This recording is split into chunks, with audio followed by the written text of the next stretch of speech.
മലയാളം സർവകലാശാലയ്ക്കായി ഭൂമി വാങ്ങിയതിൽ ക്രമക്കേടെന്ന് youth league general secretary P K Firoz. ഏറ്റെടുത്ത ഭൂമി മന്ത്രി വി അബ്ദുറഹ്മാന്റെയും സിപിഎം നേതാവായ ഗഫൂർ പി ലില്ലീസിന്റെയും ബന്ധുക്കളുടേതാണ് എന്നും ആരോപണം.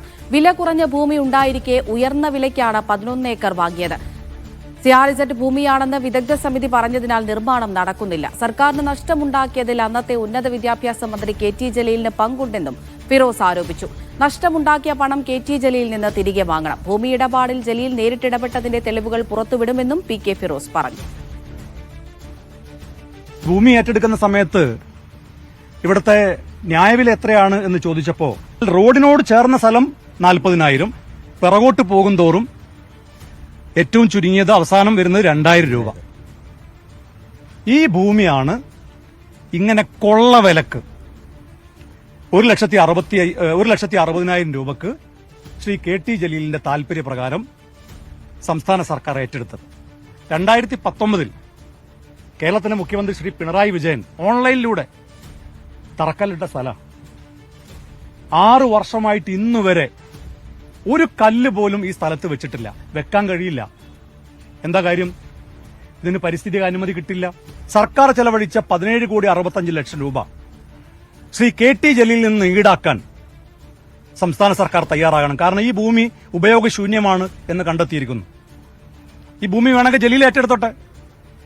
ജലീൽ ഭാര്യയുടെ കയ്യിൽ നിന്ന് കടം വാങ്ങിയിട്ടാണെങ്കിലും ശരി, അത് മാസത്തവണ അടച്ചു കൊടുത്തിട്ടാണെങ്കിലും ശരി, എങ്ങനെയാണെങ്കിലും ശരി, സർക്കാരിന് സാധാരണക്കാർ നികുതി കൊടുക്കുന്ന പണം ഉപയോഗിച്ച് വാങ്ങേണ്ട ഭൂമിയല്ല ഈ ഭൂമി എന്ന് വ്യക്തമായ സാഹചര്യത്തിൽ ജലീലിൽ നിന്ന് ഇത് തിരിച്ചുപിടിക്കാൻ സംസ്ഥാന സർക്കാർ തയ്യാറാകണം.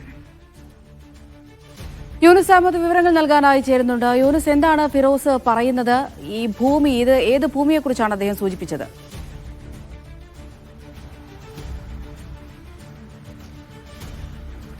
അമൃത, കെ ടി ജലീലും പി കെ ഫിറോസും തമ്മിലുള്ള തർക്കം തുടരുകയാണ്. കഴിഞ്ഞ 2 ആഴ്ചയായി ഇവരോട് തമ്മിലുള്ള തർക്കം തുടരുകയാണ്. ഇന്ന് പി കെ ഫിറോസ് തിരൂരിലുള്ള മലയാളം സർവകലാശാല ഏറ്റെടുത്ത ഭൂമിയിൽ എത്തി അതുമായി ബന്ധപ്പെട്ട ക്രമക്കേട് ഈ കെ ടി ജലീലിനെതിരെ ഉന്നയിക്കുകയാണ്. ഈ സംസ്ഥാന സർക്കാർ 11.5 ഏക്കർ ഭൂമി 17 കോടി രൂപക്ക് അന്ന് ഈ ഒരു നഞ്ചഭൂമിയാണ്, വെള്ളക്കെട്ടുള്ള ഭൂമിയാണ്, ഈ പരിസ്ഥിതിയുമായി ഇവിടെ കെട്ടിട നിർമ്മാണം നടക്കാത്ത ഒരു ഭൂമിയാണ് എന്ന് ചൂണ്ടിക്കാട്ടുകയാണ് ഇപ്പോൾ പി കെ ഫിറോസ്. ആ ഒരുമായി ബന്ധപ്പെട്ടാണ് കെ ടി ജലീലിനെതിരെ ഉന്നം വെക്കുന്നത്. 17 കോടിക്കാണ് അന്ന് സംസ്ഥാന സർക്കാർ ഈ ഭൂമി വാങ്ങുന്നത്.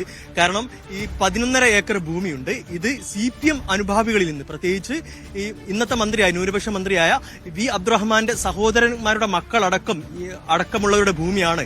തിരൂരിലെ ഇടതുപക്ഷ സ്ഥാനാർത്ഥിയായിരുന്ന ആ വ്യക്തിയുടെ അടക്കമുള്ള ഭൂമിയാണ് ഈ സംസ്ഥാന സർക്കാർ ഏറ്റെടുത്തത്. ഇത് അന്നത്തെ ഉന്നത വിദ്യാഭ്യാസ മന്ത്രിയായ കെ ടി ജലീൽ ഇടപെട്ടാണ് ഈ ഒരു ക്രമക്കേട്, ഈ ഒരു തട്ടിപ്പ് നടന്നത് എന്നാണ് ഇപ്പോൾ പി കെ ഫിറോസ് ആരോപിക്കുന്നത്. അതോടൊപ്പം ഈ പി കെ ഫിറോസ് ഇന്ന് ഒരു വ്യക്തിയെയും കൊണ്ടുവന്നു. പ്രത്യേകിച്ച് ഈ ഒരു ഭൂമി ഈ ഭൂമി സർക്കാർ ഏറ്റെടുക്കുന്നതിന് മുമ്പ് മാസങ്ങൾക്ക് മുമ്പ് മറ്റൊരു വ്യക്തികളുടെ കയ്യിലായിരുന്നു ഈ ഭൂമി. കാരണം 35,000 രൂപക്ക് ഇത് സിപിഎം നേതാക്കൾക്കും സിപിഎം ബന്ധമുള്ള വി അബ്ദുറഹ്മാനുമായി ബന്ധമുള്ള മറ്റു വ്യക്തികൾക്കും ഇത് 35,000 രൂപക്ക് വിൽക്കുകയായിരുന്നു. പിന്നീട് ഇവരിൽ നിന്ന്, ഈ സിപിഎം നേതാക്കളുമായി ഇവരുടെ കയ്യിൽ നിന്ന് സർക്കാർ 1.5 ലക്ഷം രൂപക്കാണ്, ഒരു സെന്റ് ഭൂമിക്ക് 1.5 ലക്ഷം രൂപക്കാണ് സർക്കാർ ഈ ഭൂമി വാങ്ങുന്നത്. ഇത് നഞ്ചഭൂമിയാണ്, വെള്ളക്കെട്ടുള്ള ഭൂമിയാണ്, യാതൊരു നിർമ്മാണ പ്രവർത്തനവും നടക്കാൻ പറ്റാത്ത ഒരു ഭൂമിയാണ് എന്നാണ് ഇപ്പോൾ പി കെ ഫിറോസ് ആരോപിക്കുന്നത്. അതോടൊപ്പം ഈ ചെന്നൈയിലുള്ള ഗ്രീൻ ട്രൈബ്യൂണലിന്റെ അനുമതി ഇവിടെ നിർമ്മാണത്തിന് ലഭിച്ചിട്ടുമില്ല. 6 വർഷമായി ഭൂമി ഏറ്റെടുത്തിട്ടും യാതൊരുവിധ നിർമ്മാണ പ്രവർത്തനവും ഇവിടെ ആരംഭിച്ചിട്ടില്ല എന്നാണ് ഇദ്ദേഹം പറയുന്നത്. ഏതായാലും കെ ടി ജലീൽ ഇത് നിഷേധിച്ചാൽ കൂടുതൽ തെളിവുകൾ കെ ടി ജലീലിനെതിരെ പുറത്തുവിടും.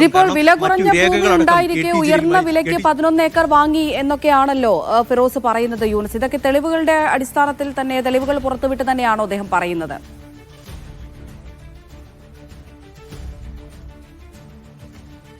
അമൃത, തീർച്ചയായിട്ടും ഇവിടെ നിലവിലെ ഒരു ന്യായവില 35,000 രൂപയായിരുന്നു 1 സെന്റ് ഭൂമിക്ക് ആ ഒരു ഭൂമിയാണ് 1.5 ലക്ഷം രൂപയ്ക്ക് സംസ്ഥാന സർക്കാർ ഉന്നത വിദ്യാഭ്യാസ മന്ത്രിയായിരുന്ന KT ജലീൽ ഉന്നത വിദ്യാഭ്യാസ മന്ത്രിയായിരുന്ന സമയത്ത് സംസ്ഥാന സർക്കാർ മലയാളം സർവകലാശാലയ്ക്ക് വേണ്ടി ഏറ്റെടുക്കുന്നത്. അതും വെള്ളക്കെട്ട് നിൽക്കുന്ന തീർത്തും നഞ്ച ഭൂമിയാണ് സംസ്ഥാന സർക്കാർ ഏറ്റെടുത്തത്. ഇത് CPM നേതാക്കളുടെയും CPM അനുഭാവികളുടെയും ഭൂമിയാണ്. അതോടൊപ്പം ആ രേഖകൾ വരും ദിവസങ്ങളിൽ ഇത് നിഷേധിച്ചാൽ വരും ദിവസങ്ങളിൽ പുറത്തുവിടുമെന്നാണ് ഇപ്പോൾ PK ഫിറോസ് പറയുന്നത്. അതോടൊപ്പം തനിക്കെതിരെ ഈ PK ഫിറോസിനെതിരായ മറ്റു ആരോപണങ്ങളിലും അദ്ദേഹം മറുപടി പറയുന്നുണ്ട്. തന്റെ ബിസിനസ്സുമായി ബന്ധപ്പെട്ടും തന്റെ ശമ്പളവുമായി ബന്ധപ്പെട്ട് ഈ KT ജലീൽ ഉന്നയിച്ച ആരോപണങ്ങൾക്കും PK ഫിറോസ് മറുപടി നൽകുന്നുണ്ട്. തനിക്കെതിരെ പരാതി ഉണ്ടെങ്കിൽ സംസ്ഥാനം ഭരിക്കുന്നത് ഇടതുപക്ഷ സർക്കാരാണ്. തനിക്കെതിരെ പരാതി ഉണ്ടെങ്കിൽ നേരിട്ട് സംസ്ഥാന സർക്കാരിന് പരാതി നൽകാം. ആ പരാതിയിൽ ഏത് അന്വേഷണത്തെയും നേരിടാൻ താൻ തയ്യാറാണ്. ഇനി പാർട്ടിക്കെതിരെ പ്രത്യേകിച്ച് പാർട്ടിയുടെ ഫണ്ടുമായി ബന്ധപ്പെട്ട് നിരവധി ആരോപണങ്ങൾ KT ജലീൽ ഉന്നയിച്ചിരുന്നു. ആ ആരോപണങ്ങൾ വീണ്ടും തുടർന്നാൽ നിയമ നടപടി സ്വീകരിക്കുമെന്നും ഒരു മുന്നറിയിപ്പും അതോടൊപ്പം KT ജലീലിന് PK ഫിറോസ് നൽകുന്നുണ്ട്. ഏതായാലും ഈ തർക്കം തുടരുമെന്നാണ് PK ഫിറോസ് പറയുന്നത്. ഇനി കളിച്ചാൽ അങ്ങനത്തെ ആ ഒരു ഭാഷയിൽ തന്നെയാണ് ഒരു വെല്ലുവിളി തന്നെയായിരുന്നു PK ഫിറോസ് നൽകിയത്. ഇനിയും ഇതുമായി മുന്നോട്ട് വന്നാൽ പൂർണ്ണമായ തെളിവുകൾ മുൻ മന്ത്രിക്കെതിരെ മുൻ ഉന്നത വിദ്യാഭ്യാസ മന്ത്രിക്കെതിരെ പുറത്തുവിടുമെന്നാണ് ഇപ്പോൾ PK ഫിറോസ് പറയുന്നത്. അമൃത. ശരി, യൂനുസ് അഹമ്മദാണ് വിവരങ്ങൾ നൽകിയത്.